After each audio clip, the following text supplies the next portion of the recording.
जय Shri Krishna, Radhe Radhe. Welcome back to my channel, जहां हम बातें करते हैं लड्डू गोपाल के भोग, वस्त्र और श्रृंगार के बारे में। तो कैसे हैं आप सब? उम्मीद करती हूँ आप सब अच्छे होंगे। प्रभु की कृपा आप सब पर यूं ही बरसती रहें, खुश रहें, हमेशा हंसते रहें, मुस्कुराते रहें। और मैं भी यहाँ पर बिल्कुल ठीक हूँ। और तो चलिए, आज मैं वापस से वीडियो डाल रही हूँ। मैं घर पे वापस आ गई हूँ यहाँ पर बरेली। तो आज की वीडियो थोड़ा लेट हो गई है। आज मैं वीडियो एकादशी पर बना रही हूँ। तो चलिए शुरू करते हैं देर ना करते हुए। अगर वीडियो आपको अच्छी लगे तो हमारे चैनल को सब्सक्राइब करें, बेल आइकन प्रेस करें, ताकि आने वाली वीडियो आप लोगों तक समय से पहुँचती रहे। वीडियो को लाइक करें, कमेंट करें और ज़्यादा से ज़्यादा शेयर करें, ताकि अपनों को जानकारी प्राप्त हो। तो चलिए, इसमें मार्च मास में 2 एकादशी होंगी। तो ये एक कृष्ण पक्ष में है और दूसरी शुक्ल पक्ष की होती है, आप जानते ही हैं। इसी क्रम में फाल्गुन मास के कृष्ण पक्ष की एकादशी को विजया एकादशी कहते हैं। इस बार विजया एकादशी का व्रत 9 मार्च यानी कि आज 2021 दिन मंगलवार को है। तो आइए जाने विजया एकादशी की व्रत की विधि, शुभ मुहूर्त और कथा के बारे में। तो पहले मैं आपको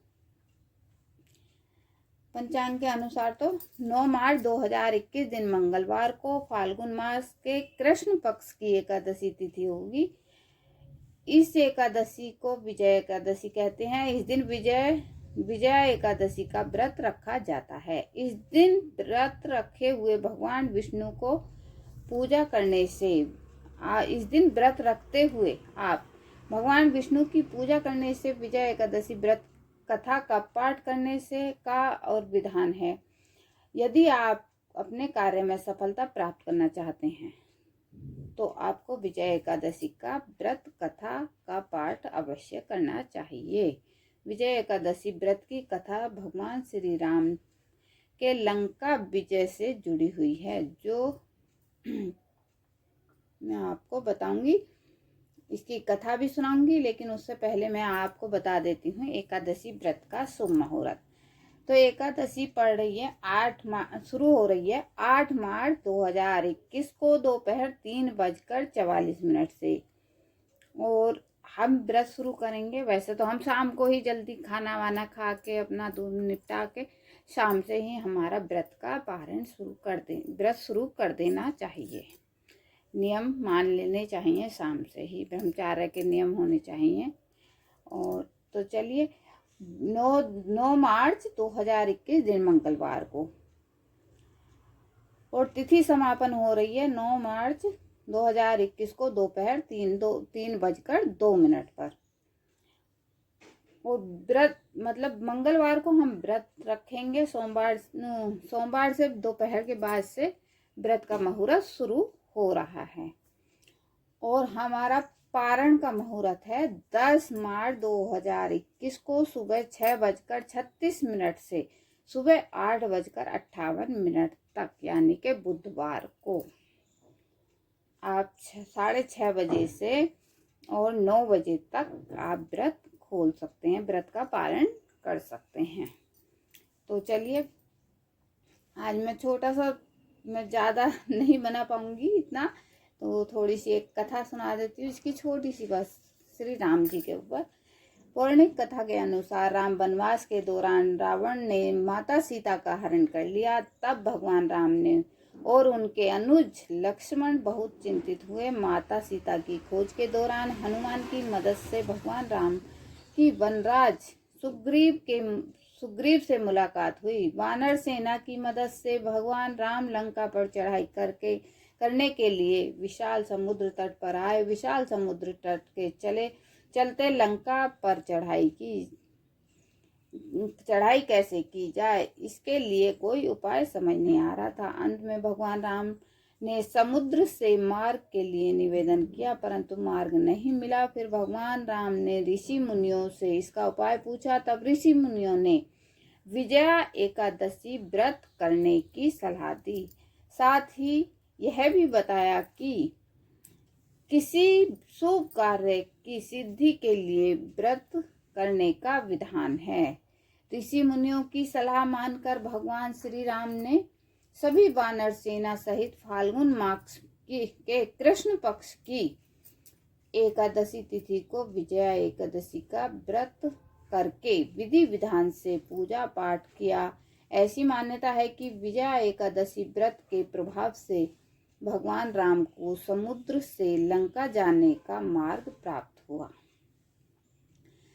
यह भी कहा जाता है कि विजया एकादशी व्रत के पुण्य से ही श्री राम ने रावण पर विजय प्राप्त की और सीता माता को वापस लाए।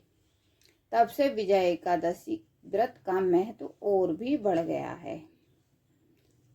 तो चलिए आगे मैं बताती हूँ आपको व्रत की पूजा विधि, एकादशी व्रत की पूजा विधि। तो चलिए मैं विधि विधान से पूजा का आपको बता देती हूँ। तो आप क्या करें, सुबह उठ के स्नान आदि कर लें और स्नान आदि करके पीले वस्त्र पहने। पीले वस्त्र पहनकर आप मंदिर में आएं।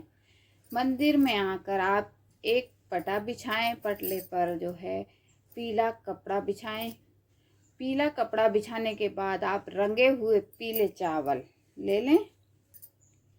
अगर नहीं है तो आप रंग लें या फिर मार्केट से आप फूड कलर ले आएं, उससे रंग लें। नहीं तो हल्दी में आप रंग सकते हैं।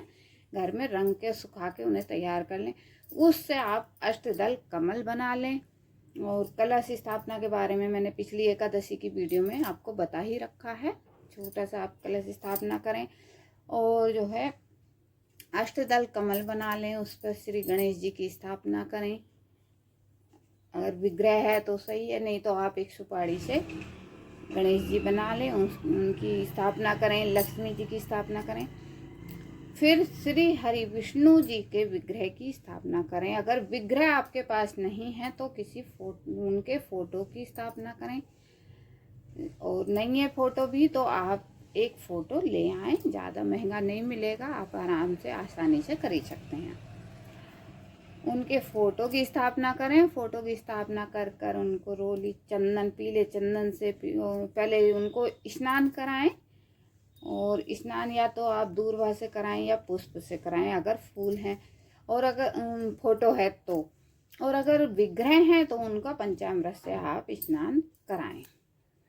वहीं पे आप अगर आपके घर में लड्डू गोपाल हैं उनका भी स्नान कराएं, उनको भी वहाँ पर विराजमान कर लें। उसके बाद उनको रोली चंदन से तिलक करें, कलावा दें और वस्त्र अर्पण करें। जनेऊ, पीला जनेऊ उन्हें अर्पण करें। पीले पुष्प, पीली मिठाई, पीले फल, इस तरह से आप उन्हें अर्पण कीजिएगा और प्रभु से हाथ जोड़कर विनती करें। और अगर हमसे कोई गलती हुई है तो प्लीज़ हमें क्षमा करें। थोड़ी आप अपनी तरफ से दक्षिणा भी उन्हें अर्पित करें। तो उसके बाद जो है आप अपनी माला का जाप भी कर सकते हैं। उनके लिए तुलसी माला से जाप कर सकते हैं। और तुलसी पत्र अवश्य भोग में लगाएं, नहीं तो तुलसी पत्र के बगैर विष्णु भगवान भोग स्वीकार नहीं करते हैं। चाहे आप फ्रूट चढ़ा रहे हैं, चाहे मिठाई चढ़ा रहे हैं, जो भी चढ़ा रहे हैं भोग में, पंचामृत चढ़ा रहे हैं प्रसाद में, लेकिन उसमें, और यहाँ तक कि अगर आप जल भी चढ़ा रहे हैं तो उसमें तुलसी पत्र होना अवश्य है। एकादशी के दिन आप तुलसी कभी नहीं तोड़ें। एक दिन पहले तुलसी पत्र आप तोड़कर अवश्य रख लें। एकादशी के दिन आप तुलसी पत्र ना तोड़ें, ठीक है। और शाम को आप सुबह तुलसी माता की परिक्रमा कर सकते हैं। पूजा करने के बाद 108 परिक्रमा कर सकते हैं। और शाम को तुलसी को दिया अवश्य जलाएं। दीपक जलाना जरूरी है। तुलसी माता की पूजा एकादशी के व्रत में अवश्य करें। उसके बाद जो है, जब हम व्रत कर रहे हैं, पूरा व्रत करने के बाद सुबह अगर हमें पारण करना है तो किसी ब्राह्मण को आप भोजन अवश्य कराएं पारण करने से पहले। और अगर संभव नहीं हो सकता है ये, तो आप उनके भोजन का निकाल दें।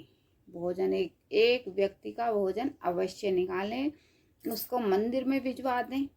एक गौ माता के लिए अवश्य निकालें, वो गौ माता के लिए भिजवा दें भोजन। और एक रोटी आप कुत्ते के लिए अवश्य निकालें। कोई भी कुत्ता हो आप उसको अवश्य दें, क्योंकि वो ज़रूरी है, क्योंकि अब वो बोल नहीं सकता है, आप उन्हें खिलाएं। तो चलिए, और इस तरह से पंडित जी को बुलाकर उनको आप जो भी दे सकते हैं, सुबह व्रत का पारण करने से पहले दान दक्षिणा देकर भोजन कराएं, और भोजन कराकर उन्हें दान दक्षिणा देकर पैर छूकर उनके आशीर्वाद प्राप्त करें, और आशीर्वाद प्राप्त कर कर उन्हें जो है विदा करें। तो और फिर आप अपने व्रत का पारण करें। तो इस तरह से आप एकादशी का व्रत पारण पूर्ण कर सकते हैं। अगर आपको वीडियो अच्छी लगी, जानकारी अच्छी लगी है, तो हमारे चैनल को सब्सक्राइब करें। चलिए, और सपोर्ट ऐसे ही करते रहें, साथ बने रहें। चलिए, जय श्री कृष्णा, राधे राधे।